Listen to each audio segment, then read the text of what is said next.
Bolon Juice. Yo, what's up mga Bolon Juice? Magandang buhay sa inyong lahat. Ang pagbabalik ng ating vape review.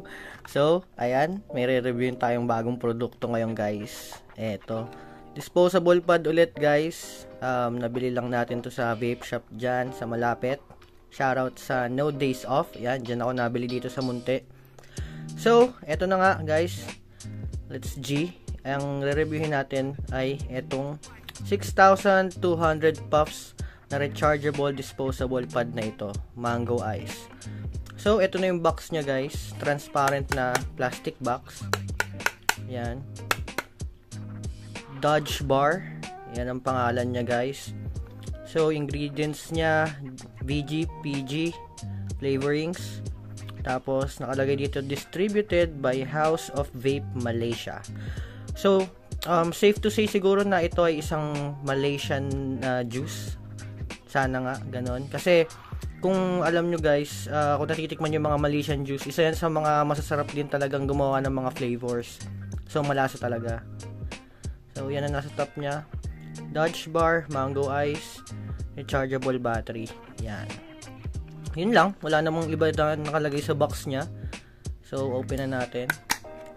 Siyempre, sarap mag-review ng mga ganito kasi very basic lang. Wala masyadong i-discuss. Tabi muna natin to guys. Yan, baka tanongin nyo kung bakit bukas na yung box. Ayan, bukas na siya. Kasi guys, bago ko bumili ng ganito, nga pala hindi ako nabili sa mga Shopee or Lazada.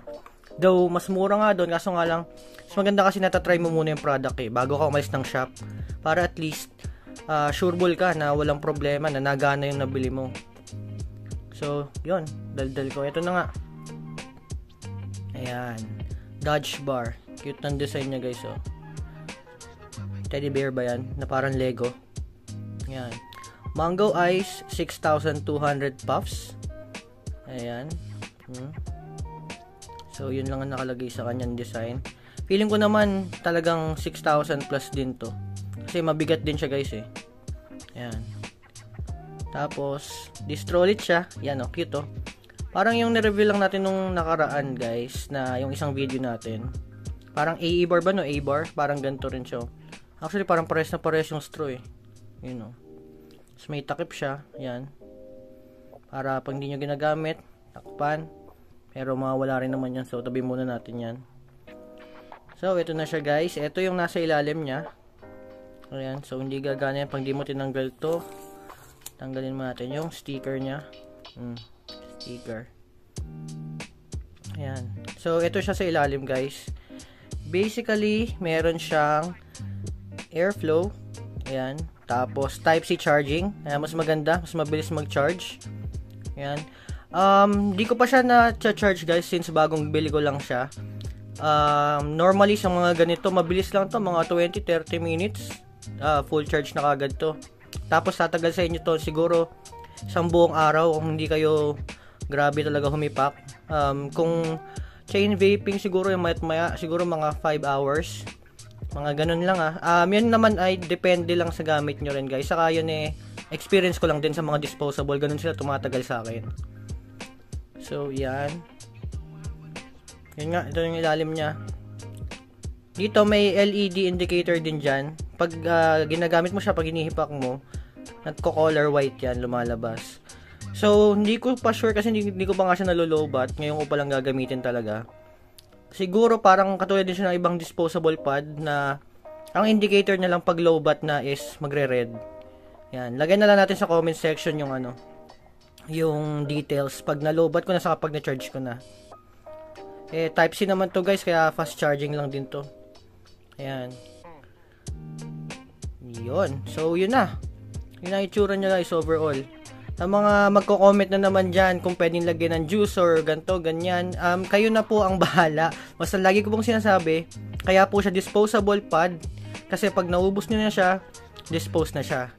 And again, katulad na sinasabi ko rin dati guys, hindi naman porket nakalagay dito na 6,200 puffs, ay yan na talaga siya.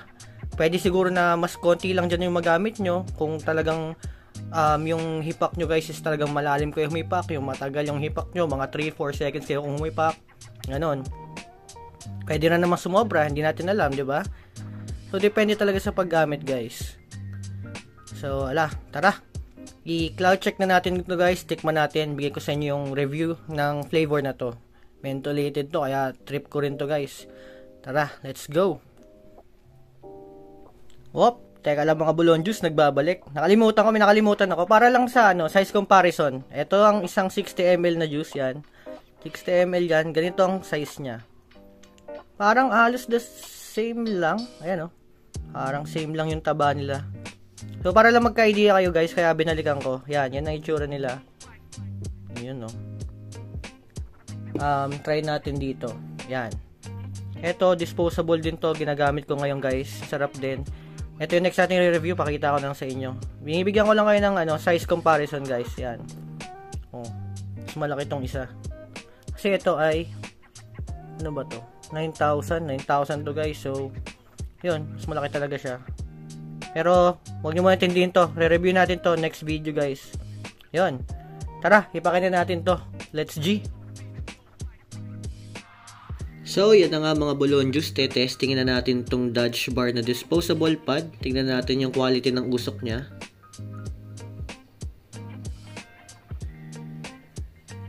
Ayun, so tinesting ko muna yung flavor niya. So manggang-mangga naman siya, mentholated mango nga ang lasa niya. Pero nag-expect kasi ako ng mas masarap pang lasa. Though masarap naman siya pero nabitin ako kasi nga sabi ko kanina Malaysian juice to. Usually ang mga e-juice from Malaysia talagang matatapang yung lasa, talagang quality. Pero dito medyo nabitin ako. Siguro dahil nasa dispo lang siya. Pero all goods na sa presyo niya guys nga pala, it's only 300 ata or 350 pesos. So, goods na. Ayan, tinesting ko ngayon yung aux ba natin. Pakita ko lang yung difference na sa usok. Naka 0.2 na coil ako sa aux ba. So, malaki talaga yung difference nila. Ayan. Solid naman siya. Para sa presyo niya guys, solid na siya. Walang tapon. Eto nga pala guys, pinost ko na rin to. Ganito sa page nila. So, para lang may idea kayo kung ano-ano yung mga flavor na available. Pero syempre, depende pa rin yun sa bibilihan nyo or sa vape shop na pupuntahan nyo. So, yun guys. Hanggang dito na lang. Maraming salamat sa panonood. Magandang buhay ulit sa inyong lahat. Paalams!